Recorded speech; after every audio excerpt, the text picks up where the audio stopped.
Definisi pemberian obat oral. Pemberian obat secara oral merupakan metode penghantaran obat yang paling banyak digunakan. Tetapi pemberian obat melalui rute ini memiliki beberapa permasalahan seperti laju pengosongan lambung yang tidak dapat diramalkan. Waktu tinggal di saluran cerna yang singkat 8-12 jam dan adanya jendela absorpsi di lambung dan usus halus bagian atas untuk beberapa obat menyebabkan terjadinya penyerapan yang rendah dan tidak tepat terhadap waktu yang singkat. Pemberian obat oral dilakukan dengan pemakaian obat melalui mulut dan akan masuk ke dalam tubuh melalui saluran pencernaan. Bentuk sediaan obat oral antara lain tablet, kapsul, obat hisap, sirup, dan tetesan. Salah satu cara pemberian obat oral yaitu melalui sublingual dan bukal, yang merupakan cara pemberiannya ditaruh di bawah lidah dan pipi bagian dalam. Next. Tujuan pemberian obat oral. Yang pertama, untuk mempermudah pemberian obat. Yang kedua, proses reabsorpsi lebih lambat sehingga bila timbul efek samping dari obat tersebut dapat segera diatasi. Yang ketiga, menghindari pemberian obat yang menyebabkan nyeri. Keempat, menghindari pemberian obat yang menyebabkan kerusakan kulit dan jaringan. Next. Bentuk obat oral. Yang pertama ada tablet, obat serbuk yang dipadatkan atau dicetak dalam bentuk padat. Yang kedua ada tablet salut, tablet yang biasanya dilapisi gula sehingga rasa obat yang pahit tidak terasa dan obat lebih mudah ditelan karena lapisannya lebih licin. Yang ketiga ada kapsul, wadah gelatin yang digunakan untuk menyimpan obat dalam bentuk padat atau cair. Yang keempat ada sirup atau larutan gula air yang dapat menyembunyikan rasa obat. Dan yang kelima ada bubuk obat kering dan sangat halus yang harus dilarutkan. Cara pemberian obat oral. Yang pertama, siapkan peralatan, yaitu terdiri dari baki berisi obat, kartu atau buku berisi perencanaan pengobatan bila diperlukan, martil dan lumpang penggerus bila diperlukan, gelas pengukur bila diperlukan, gelas dan air minum, sedotan, sendok, dan pipet. Perhatikan jenis obatnya, tablet, kapsul, atau cair. Next.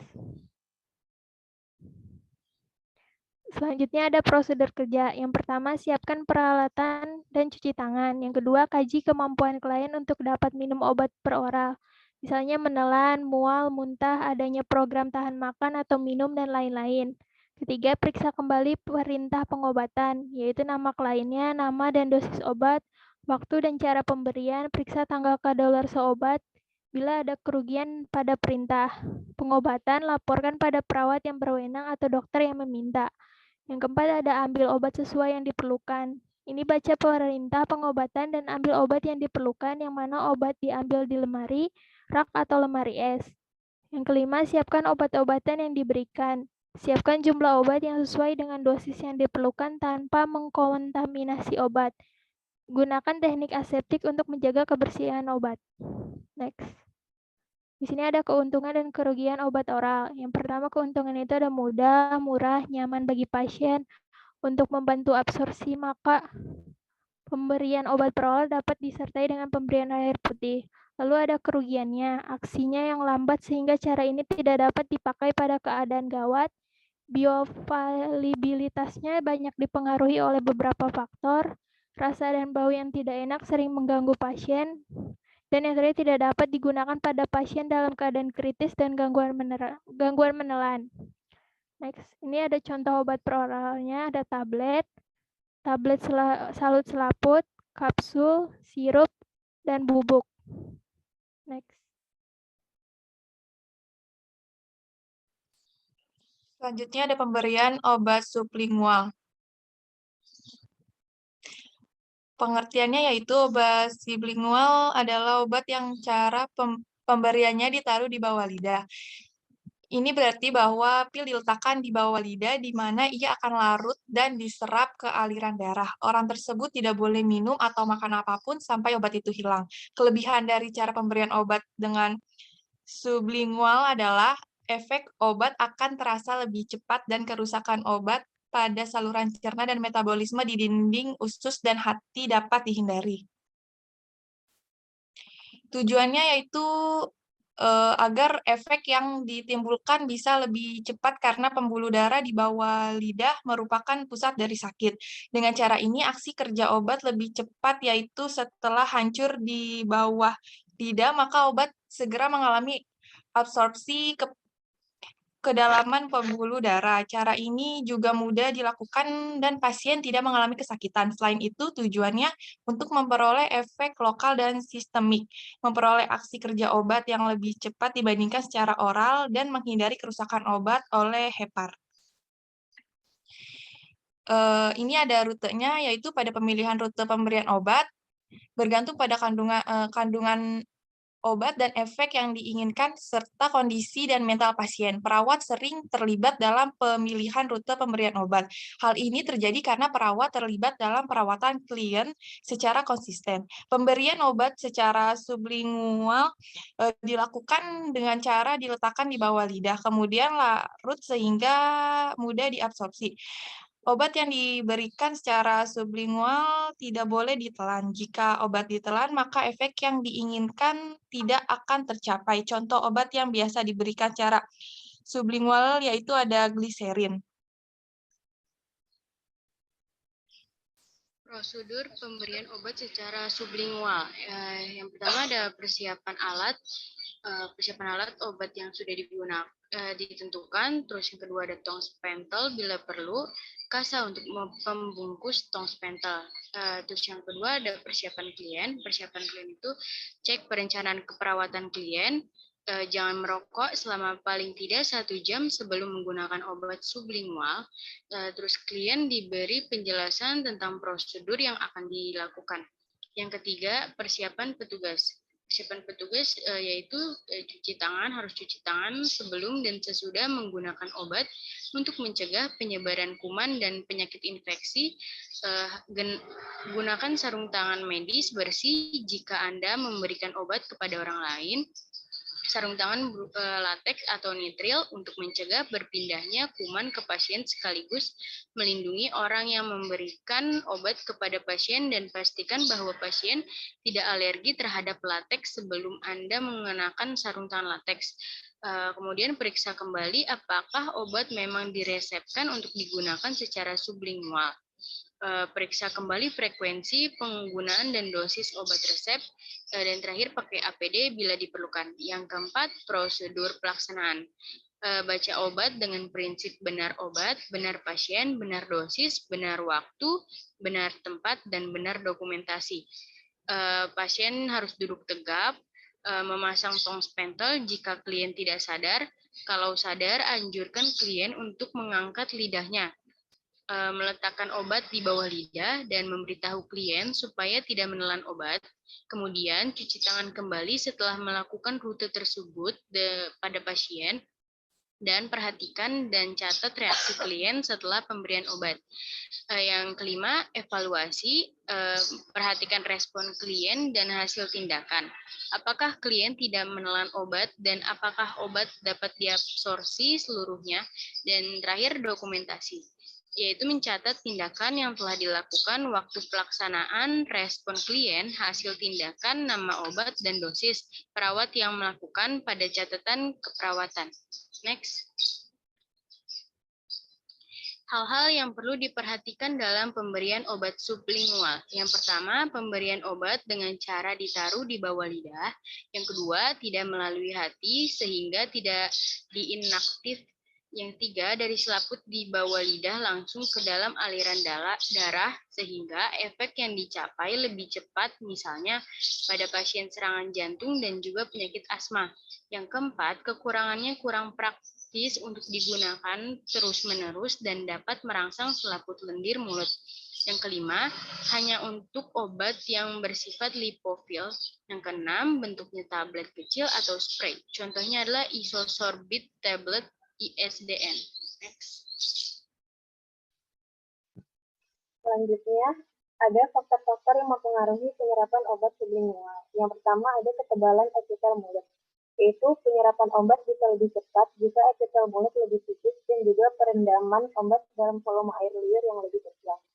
Lalu yang kedua ada lipofilisitas obat. Agar obat dapat diserap sepenuhnya melalui nyerut sublingual, obat harus memiliki kelarutan lipid yang sedikit lebih tinggi. Yang ketiga ada pH dan pKa saliva. Karena pH rata-rata saliva adalah 6,0, ini mendukung penyerapan obat yang tetap tidak terionisasi. Selain itu, penyerapan obat melalui mukosa mulut terjadi jika pKa lebih besar dari 2 untuk asam dan kurang dari 10 untuk basa. Yang keempat ada koefisien partisi minyak ke air, yaitu senyawa obat dengan koefisien partisi minyak ke air yang baik mudah diserap melalui mukosa mulut. Kisaran koefisien partisi minyak air 40 sampai 20.000 dianggap optimal untuk obat yang diserap secara sublingual. Yang terakhir ada kelarutan dalam sekresi saliva. Selain kelarutan lipid yang tinggi, obat harus larut dalam cairan bukal berair, yaitu kelarutan yang diperlukan untuk penyerapan. Selanjutnya ada keuntungan dan kerugian pemberian obat sublingual. Keuntungannya yang pertama, konsep kerja obat cepat, tidak ada efek metabolisme hepatik tahap 1, lalu mengurangi kerja hati dalam metabolisme obat. Bisa menggunakan dosis rendah dengan hasil yang sama dengan obat minum atau oral. Terakhir ada tidak perlu menelan obat. Kemudian kerugiannya yang pertama, harus larut lemak, tidak mengiritasi durasi kerja obat singkat. Efektivitas obat mudah dipengaruhi oleh makan, minum, atau merokok. Yang ketiga, tidak cocok dengan penggunaan obat yang membutuhkan proses perlahan dalam penggunaannya. Yang terakhir ada kemungkinan iritasi akibat terkena obat saat ada luka terbuka di area bawah lidah. Next. Lalu ada contoh obat sublingual, yaitu ada Isarbit 10 mg dan ada vitamin B12.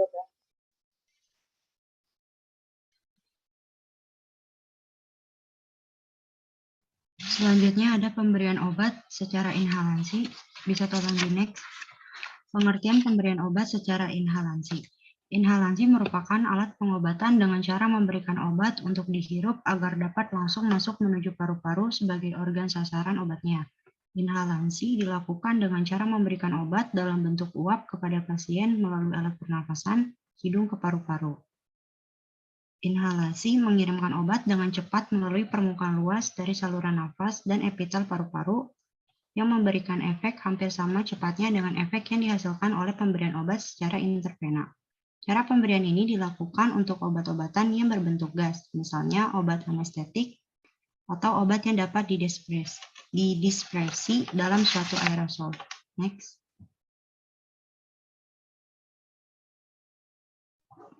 Tujuan pemberian obat inhalasi. Yang pertama itu memenuhi kekurangan zat asam, yang kedua membantu kelancaran metabolisme, yang ketiga sebagai tindakan pengobatan, dan yang terakhir mencegah hipoksia, yaitu kondisi di mana kekurangan oksigen dalam sel dan jaringan tubuh. Bisa tolong di next.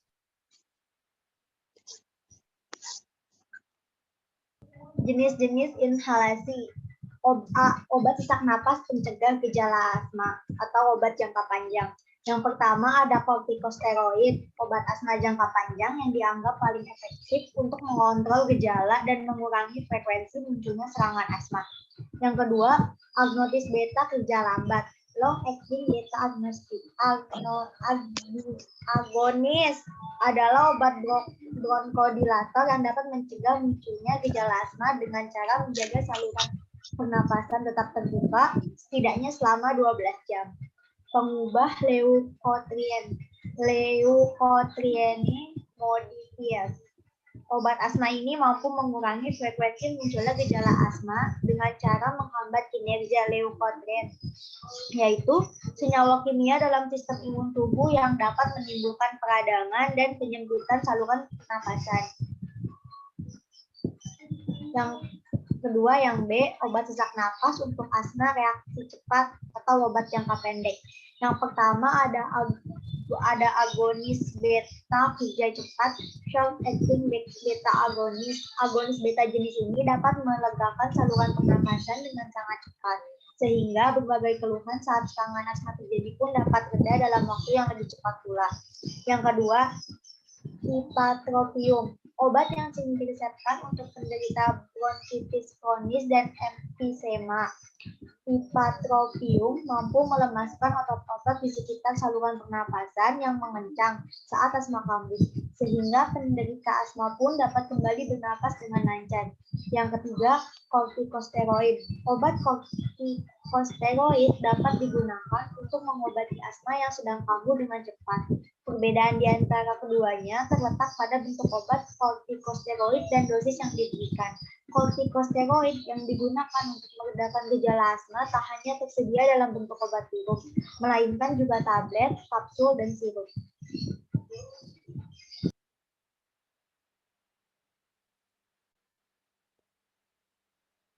Selanjutnya ada mekanisme pemberian obat secara inhalasi. Penggunaan dianjurkan pada 1. Pasien yang mengambil kortikosteroid inhalasi dosis tinggi untuk mencegah candidiasis orofaringeal. Yang kedua, pasien yang tidak mampu menahan nafas selama 4 detik sehingga dapat menggunakan spacer yang memungkinkan pasien untuk mendapatkan dosis adekuat dalam 3-4 tindak bridge. Yang ketiga, pasien yang tidak dapat menggunakan MDI dengan benar, yaitu karena masalah koordinasi, cacat fisik, atau mental, dan lain-lainnya. Yang keempat, pasien tidak bisa menutup rapat bibir di sekitar mouth pitch. Misalnya, pasien dengan kelumpuhan wajah harus menggunakan spacer dengan penutup wajah. Yang kelima, pasien memerlukan bantuan dalam mengelola obat inhalasi mereka, seperti dengan cognitive deficit. Yang keenam, pasien yang menggunakan CFC-driven untuk mengurangi atau menghilangkan batuk atau ditangkap inspirasi dialami oleh beberapa pasien ketika menggunakan alat. Yang ketujuh, pasien yang membutuhkan inhalasi pada saat mengalami eksaserbasi parah. Selanjutnya,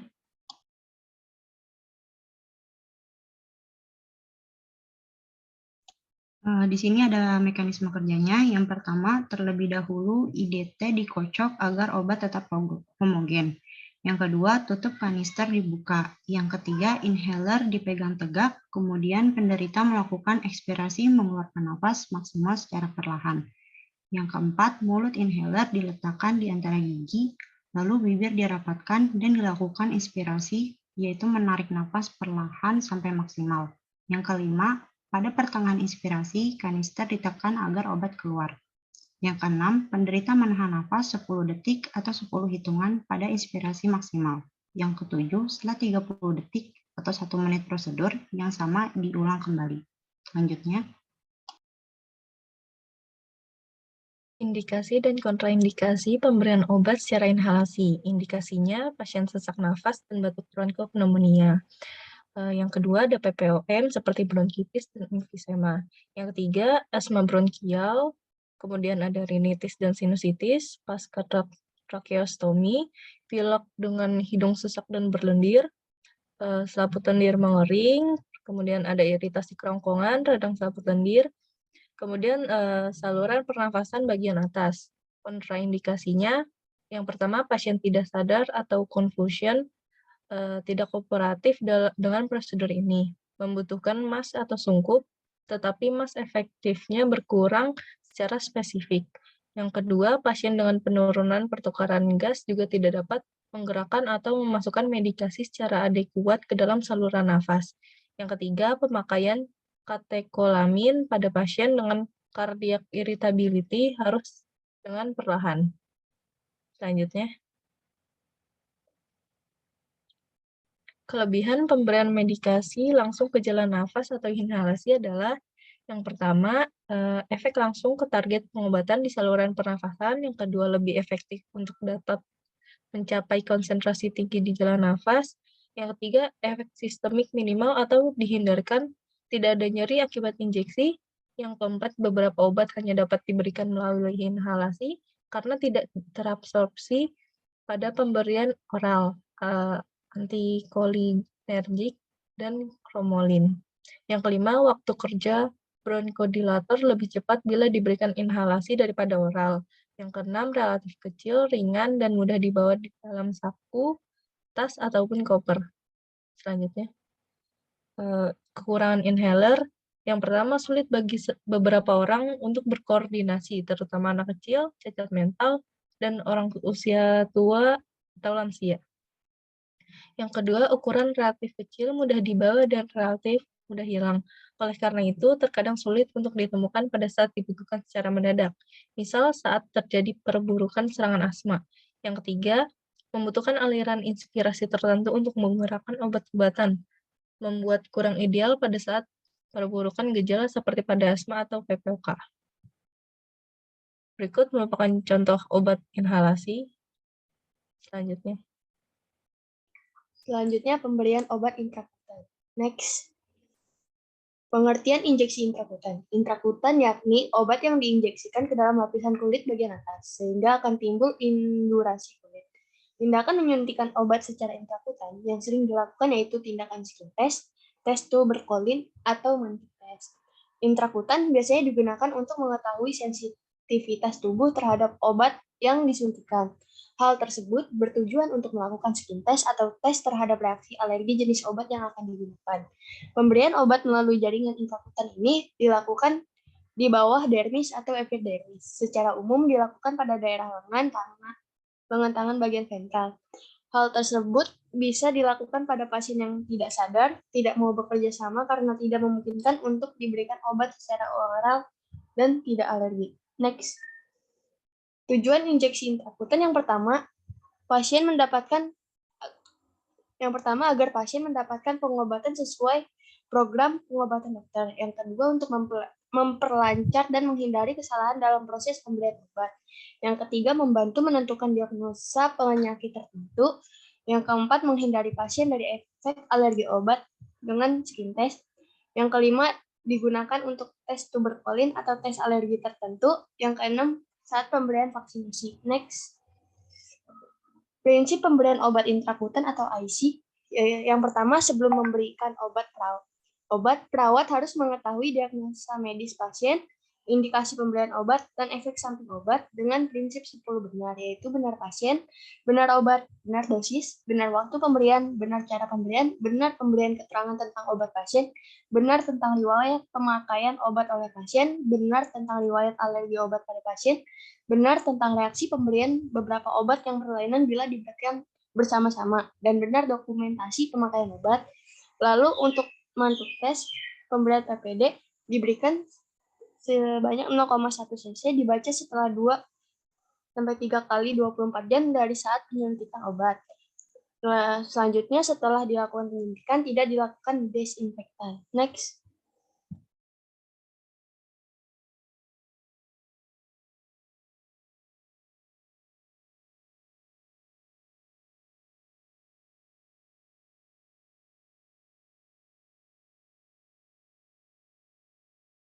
Selanjutnya, perawat harus memastikan bahwa pasien mendapatkan obatnya. Bila ada penolakan pada suatu jenis obat, maka perawat dapat mengkaji penyebab penolakan dan dapat mengkolaborasikannya dengan dokter yang menangani pasien. Bila pasien atau keluarga tetap menolak pengobatan setelah pemberian informed consent, maka pasien maupun keluarga yang bertanggung jawab menandatangani surat penolakan untuk pembuktian penolakan terapi. Lalu, injeksi intrakutan yang dilakukan untuk melakukan tes pada jenis antibiotik dilakukan dengan cara melarutkan antibiotik sesuai ketentuannya, lalu mengambil 0,1 cc dalam sekuit dan menambahkan aquabides 0,9 cc dalam sekuit yang disuntikan pada pasien hanya 0,1 cc. Lalu, injeksi yang dilakukan untuk melakukan tes mantuk, PPD diambil 0,1 dalam sekuit untuk langsung disuntikan pada pasien. Lalu, jarum nampak dari kulit, terjadi gelembung, tidak perlu diaspirasi, dan tidak perlu dimeses. Next. Selanjutnya ada indikasi pemberian injeksi intrakutan. Yang pertama itu adalah pasien yang membutuhkan tes alergi atau mantuk tes. Jadi mantuk tes itu adalah satu pemeriksaan yang gunanya itu untuk mendeteksi kuman tuberkulosis yang menjadi penyebab dari infeksi tuberkulosis. Nah, biasanya itu dilakukan dengan menyuntikkan zat khusus yang namanya Purified Protein Derivative atau PPD pada kulit di bagian lengan pasien.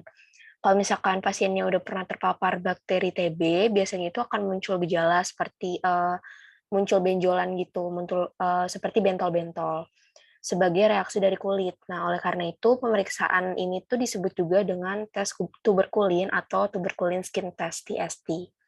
Selanjutnya indikasinya itu ada pada pasien yang akan melakukan vaksinasi Dan yang terakhir, indikasinya menegakkan diagnosa penyakit sebelum memasukkan obat. Next. Selanjutnya ada kontraindikasi pemberian injeksi intrakutan. Kontraindikasinya itu ada pada pasien yang mengalami infeksi pada kulit, kemudian pada pasien dengan kulit terluka, pada pasien yang sudah dilakukan skin test, dan pada pasien yang alergi. Next. Selanjutnya ada keuntungan dan kerugian injeksi intrakutan atau IC. Jadi keuntungannya itu adalah suplai darah yang sedikit sehingga absorpsinya lambat.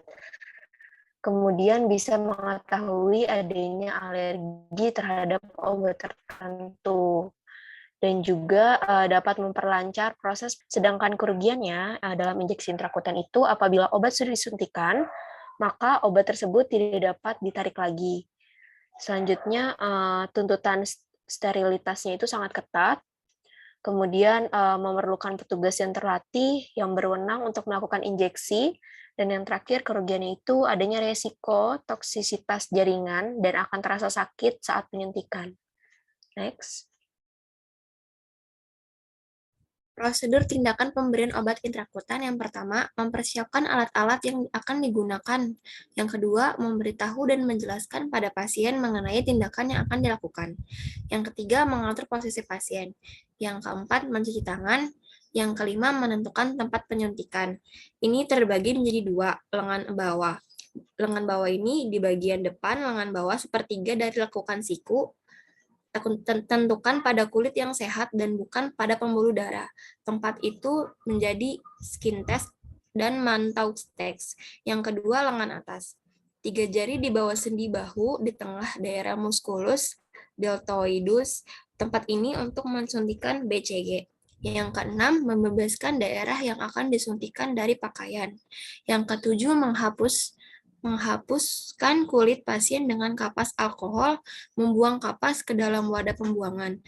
Tunggu sampai kulit kering dan dari alkohol. Next.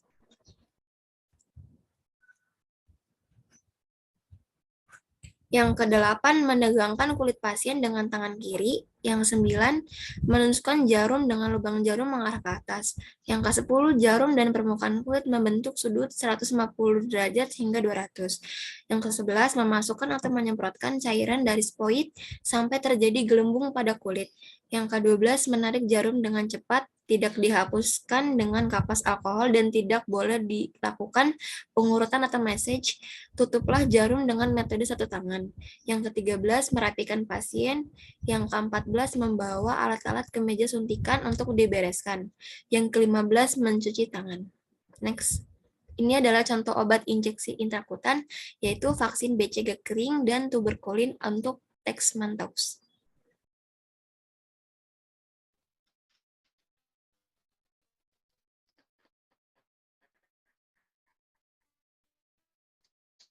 Selanjutnya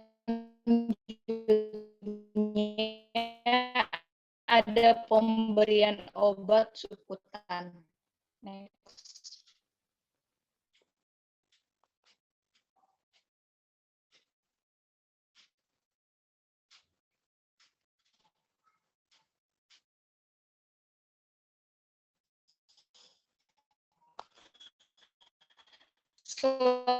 Selanjutnya ada pemberian obat secara subkutan. Next.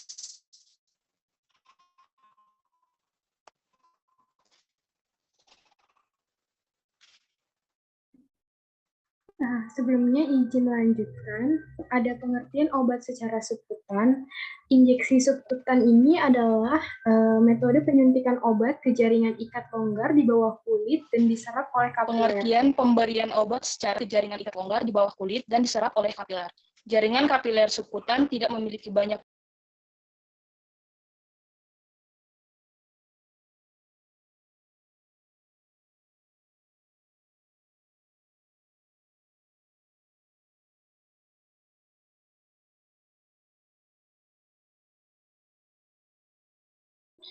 Baik, dilanjutkan. Karena jaringan subkutan tidak memiliki banyak pembuluh darah seperti di otot, maka penyerapan obatnya lebih lama jika dibandingkan dengan penyuntikan secara intramuskuler. Daerah yang paling baik untuk penyuntikan ini adalah di bagian perut, pinggul bagian atas, punggung bagian atas, paha bagian luar, dan lengan atas bagian luar. Selanjutnya, ini letak penyuntikannya. Ini untuk di bagian depan dan di belakang. Selanjutnya, ada jenis-jenis obat yang diberikan melalui subkutan. Contohnya ini pertama adalah vaksin campak. Vaksin campak ini diberikan untuk mencegah penyakit campak. Yang kedua ini ada vaksin MUPS. Itu adalah obat untuk mencegah campak, gondongan, rubella pada usia balita 12 bulan ke atas. Yang ketiga ini ada pemberian insulin. Contohnya adalah insulin subable, yaitu berfungsi untuk ketoacidosis diabetes atau pada saat pembedahan. Yang keempat ada interferon, yaitu berfungsi untuk menghalangi pembanyakan virus. Yang kelima ada heparin. Heparin ini berfungsi untuk mengatasi dan mencegah penggumpalan darah. Yang keenam ada morfin, yaitu untuk mengatasi rasa sakit. Yang ketujuh ada antropin, tujuannya untuk menangani denyut jantung yang lambat dan keracunan. Yang kedelapan ada bupivacain, itu tujuannya adalah untuk menghilangkan rasa nyeri dan memberikan efek mati rasa saat prosedur operasi. Yang kesembilan ada prokain, yaitu tujuannya sebagai antibiotik untuk menangani infeksi bakteri. Selanjutnya,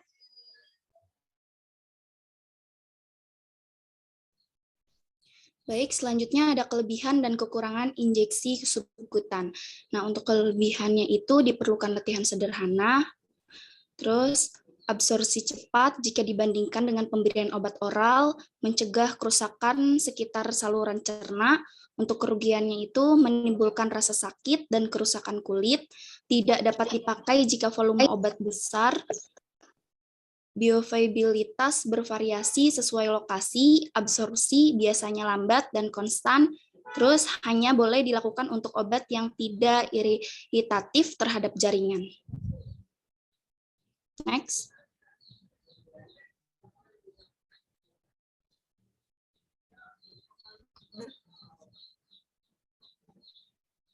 Prosedur pemberian injeksi subkutan. Itu ada persiapan alat atau bahan, ada spuit, itu ukurannya beragam sesuai dengan volume obat yang diberikan, terus ada jarum, ukurannya juga beragam sesuai dengan tipe jaringan dan ukuran pasien, terus ada kasa atau kapas alkohol, sarung tangan bersih, terus ada formulir atau kartu obat. Nah, untuk persiapan pasien itu telaah pesanan dokter untuk memastikan nama obat, dosis, dan rute pemberian. Terus cuci tangan dan kenakan sarung tangan, jelaskan prosedur pada pasien. Terus jangan lupa jaga privasi pasien dengan menutup pintu ruangan atau menarik tirai penutup. Next.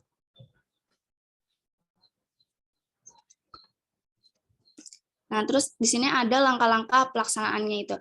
Yang pertama itu ada siapkan medikasi dari ampul atau vial, periksa label obat dengan order 2 kali saat mempersiapkan, terus periksa pita identitas pasien dan tanyakan nama pasien, itu tujuannya itu untuk memastikan pasiennya itu benar, terus kaji terhadap alergi, selanjutnya jelaskan tujuan dan prosedur pada pasien, kemudian lanjutkan dengan cara yang tenang. Terus kenakan sarung tangan, kemudian buka pakaian hanya pada bagian yang membutuhkan pajanan.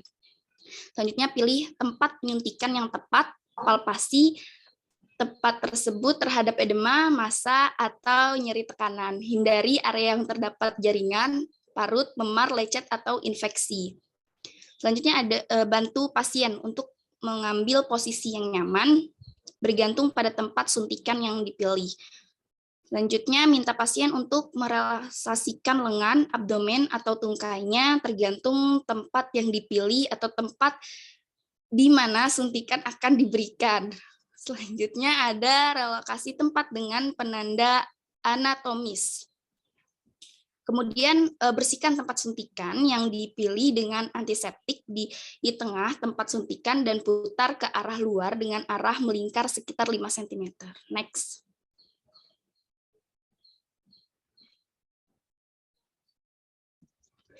Selanjutnya ada itu pegang kapas di antara jari ketiga dan keempat dari tangan Anda yang tidak dominan. Kemudian lepaskan tutup spuit dengan menariknya secara cap lurus.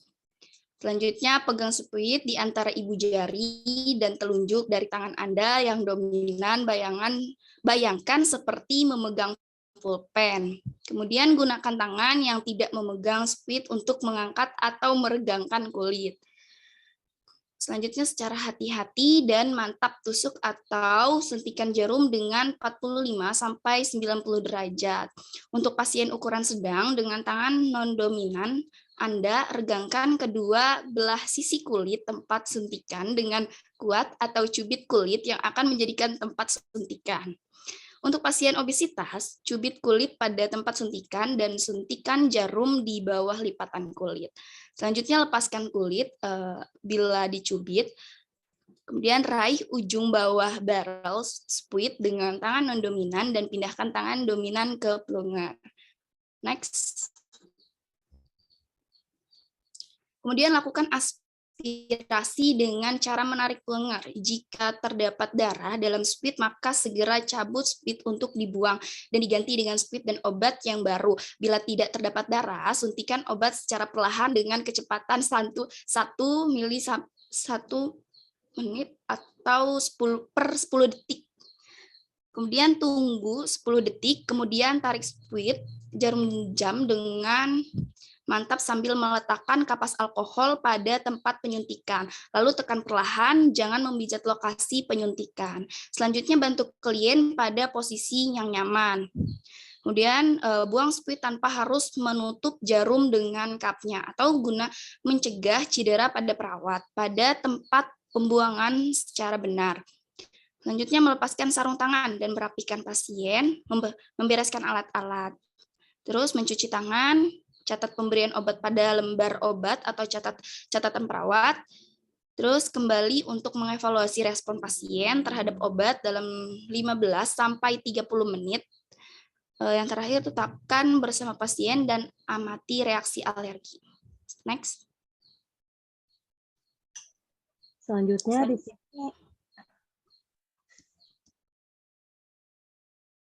Ibu izin untuk menampilkan video prosedur pemberian obat ya, Bu?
Ibu, perkenalkan nama saya Dwi Cahyo, perawat yang jaga pada pagi hari ini.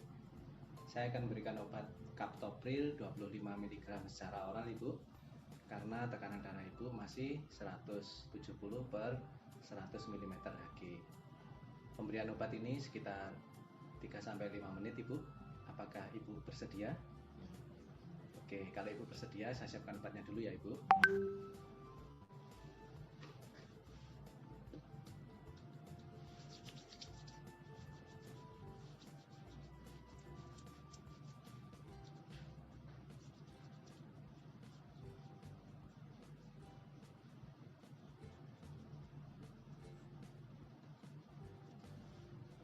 Oke Ibu, sebelum saya memberikan obat, bisa disebutkan nama dan tanggal lahir dulu Ibu.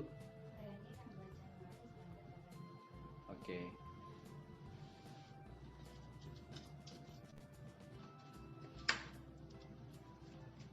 Ibu, sesuai dengan daftar pemberian obat, Ibu mendapatkan obat Captopril 3 kali 25 mg diberikan secara oral ya. Ibu, ini obatnya Captopril Ibu, dosisnya 25 mg ya, diberikan 3 kali 25 mg ya. Ibu, kedaluarsa obat masih lama Ibu, masih bulan 12 2021.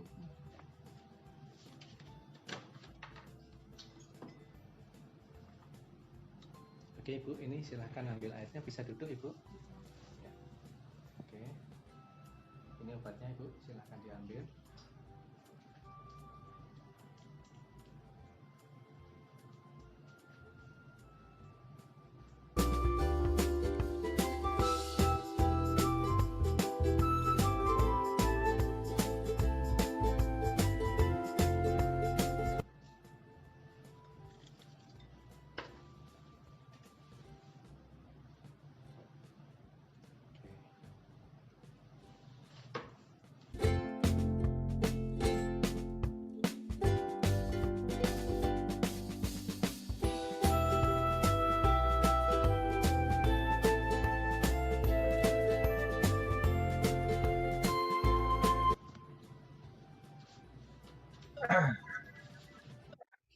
Ibu, karena Ibu sudah minum obat Captopril 25 mg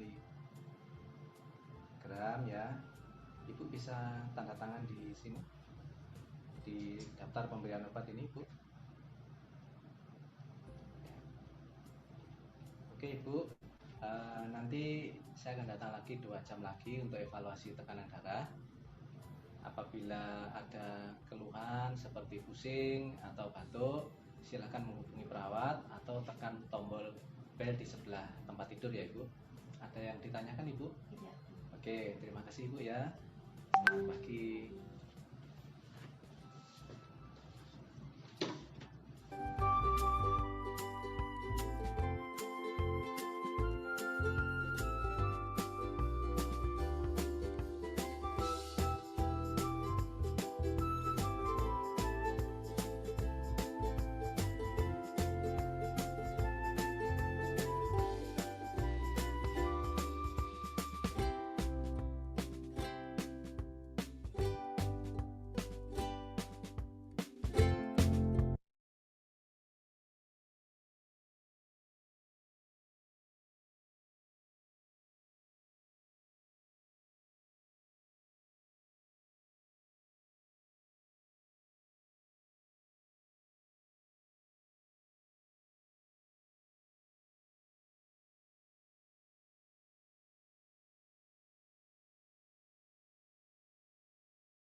Sahabat Upscape Indonesia, jumpa lagi dengan Suci di channel YouTube Upscape Indonesia. Untuk kali ini kita akan membahas mengenai tata cara pemberian terapi nebulizer.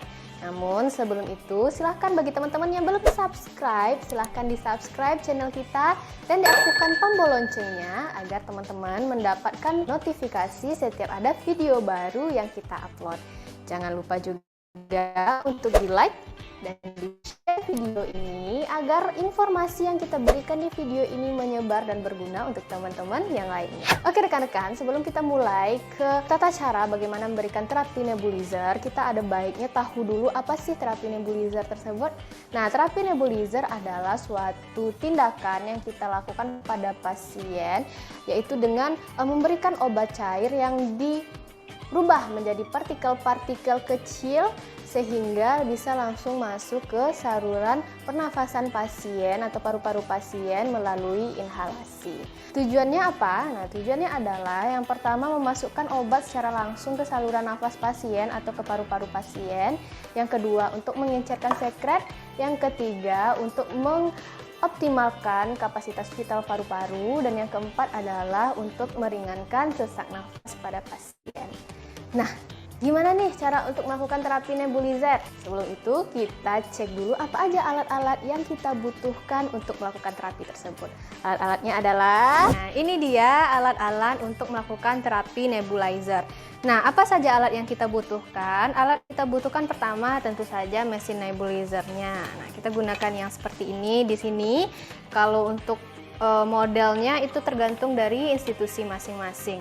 Lalu kita juga pasti butuh selang oksigen disertai dengan sungkupnya yang ada tempat untuk memasukkan obatnya di sini ya rekan-rekan ya. Lalu kita butuh obatnya sesuai dengan order atau instruksi dokter. Lalu kita juga butuh bengkok untuk membuang seandainya pasien ada dahaknya, atau membuang tisu, ataupun membuang sampah bekas obat. Oke, ini adalah alat-alat untuk terapi nebulizer. Sekarang kita akan mempraktekkan bagaimana cara melakukan terapi nebulizer pada pasien. Oke, sekarang kita akan mulai memperagakan bagaimana cara melaksanakan terapi nebulizer ya rekan-rekan ya. Di sini kita udah ada Sandra untuk jadi pasien. Halo Sandra.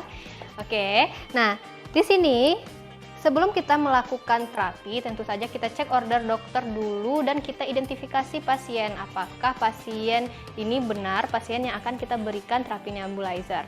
Nah, setelah kita pastikan pasien, kita akan pantau denyut nadi pasien atau denyut jantung pasien. Jadi pada pasien-pasien yang kita berikan bronkodilator itu harus diperiksa denyut nadi sebelum dan sesudah pemberian bronkodilator. Nah, setelah kita pastikan bahwa pasien sekarang bisa diberikan bronkodilator, selanjutnya kita akan jelaskan prosedur pada pasien. Apa yang kita jelaskan? Kita jelaskan apa yang akan kita lakukan, tujuannya, dan hasil apa yang kita inginkan setelah tindakan tersebut. Selanjutnya, kita berikan posisi nyaman pada pasien. Di sini disarankan adalah posisi semi-fowler, tapi kita berikan posisi nyaman mungkin pada pasien. Nah, di sini posisi Sandra udah nyaman, udah semi-fowler. Kita akan memberikan terapi. Nah, kita siapkan dulu alatnya. Setelah siap, kita buka sungkup kita. Oke, kita buka. Lalu kita rangkai dulu. Kita rangkai. Seperti ini ya, rekan-rekan. Nah, ini kita sambungkan. Nah, setelah kita rangkai seperti ini, kita masukkan dulu obatnya. Kita masukkan teman-teman ya, kita putar. Lalu kita masukkan obatnya. Terus kita pasang, pastikan terikat dengan benar. Lalu kita sambungkan ke selangnya, sambungkan ke alat nebulizer, mesin nebulizernya. Selanjutnya kita komunikasikan pada pasien, akan kita pasangkan sungkup. Dan catatan teman-teman, terapi nebulizer ini hasilnya ada tergantung dari usaha pasien. Jadi kita tekankan pada pasien harus melakukan ventilasi atau bernafas semaksimal mungkin, selalu dihirup gas atau asap. Nah, bahasanya asap ya biasanya kita sama pasien, agar asapnya itu dihirup. Nah, selanjutnya kita pasang. Oke, pasiennya baik nih, bantuin. Nah, di sini teman-teman kita lihat di sini maskernya harus menutupi hidung dan mulut pasien. Jangan lupa lagi dikomunikasikan pada pasien untuk dihirup lewat hidung dan dikeluarkan lewat mulut. Oke, kita akan memberikan terapi nebulizernya. Sekarang kita hidupkan mesinnya ya rekan-rekan ya. Nah, saat kita hidupkan, asapnya sudah keluar, kita perhatikan apakah pasien itu menarik nafas dengan memperhatikan dada pasien. Kita tengok perkembangan dada pasien untuk memastikan apakah pasien menghirup obat dengan benar. Dan instruksikan juga pada pasien untuk bernafas pelan dan dalam sampai obatnya habis. Setelah terapinya selesai, kita matikan alatnya, lalu kita komunikasikan kepada pasien bahwa sudah selesai. Kita buka sungkupnya. Kita ajarkan pada pasien untuk menarik nafas dalam. Setelah pasien menarik nafas dalam, kita sarankan pasien untuk batuk. Setelah pasien batuk, nah kita amati, kita observasi pasien apakah ada efek samping dari penggunaan bronkodilator atau obat pada pasien. Lalu kita seperti tadi kita observasi nadinya. Nah, sebelum dan sesudah tadi ya kita jelaskan. Lalu setelah itu kita catat, kita dokumentasikan tindakan yang kita lakukan, termasuk obat yang diberikan, berapa banyak, dan apa efek samping atau sekret apabila pasien mengeluarkan sekret. Nah, selanjutnya kita bereskan peralatan. Kita bereskan peralatan kita. Lalu kita buang bekas selang bekas tadi ke tempat sampah yang sesuai dengan SOP di institusi masing-masing. Setelah itu kita cuci tangan. Prosedur melakukan terapi nebulisasi. Yang pertama, identifikasi pasien dan periksa instruksi dokter dan rencana asuhan keperawatan. Pantau denyut jantung sebelum dan sesudah terapi pada pasien yang memakai obat bronkodilator. Jelaskan prosedur pada pasien, terapi ini bergantung pada usaha pasien. Posisikan pasien pada posisi duduk yang nyaman atau posisi semi-fowler. Tambahkan obat NaCl atau air steril sesuai dosis yang diresepkan ke dalam nebulizer. Sambungkan selang ke kompresor. Akan terlihat uap halus keluar dari alat. Yang keenam, pasang sungkup pada wajah pasien untuk menutupi mulut dan hidungnya, serta instruksikan pasien untuk menarik nafas dalam dan perlahan lewat mulut. Tahan nafas, kemudian hembuskan nafas beberapa kali. 7. Amati pengembangan dada untuk memastikan pasien menarik nafas dalam. 8. Instruksikan pasien untuk bernafas perlahan dan dalam 8. Instruksikan pasien untuk bernafas perlahan dan dalam sampai semua obatnya habis dinebulisasi. 9. Setelah selesai terapi, anjurkan pasien untuk batuk setelah beberapa tarikan nafas dalam. 10. Amati pasien apakah ada efek samping akibat terapi. 11. Catat obat-obat yang digunakan dan jelaskan sekret yang dikeluarkan. 12. Bongkar dan bersihkan nebulizer setiap selesai digunakan. Simpan alat di kamar pasien dan selang dapat diganti setiap 24 jam. Terakhir, cuci tangan. Oke teman-teman, itu tadi adalah video tentang tata cara bagaimana melakukan terapi nebulizer pada pasien. Nah, jika teman-teman ada pertanyaan, silahkan ditinggalkan di kolom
Assalamualaikum warahmatullahi wabarakatuh. Selamat pagi.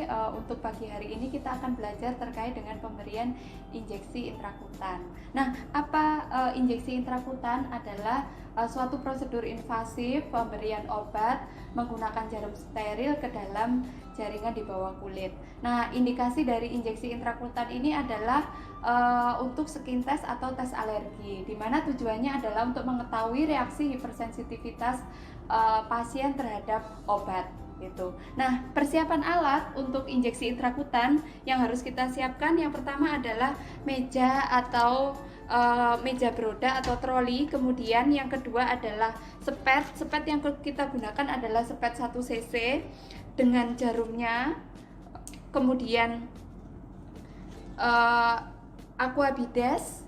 Kemudian obat yang akan dilakukan skin test atau tes alergi, kemudian ada kapas alkohol, desinfektan, kemudian ada handscoon, kemudian ada bak instrumen steril, perlak, kemudian ada bengkok,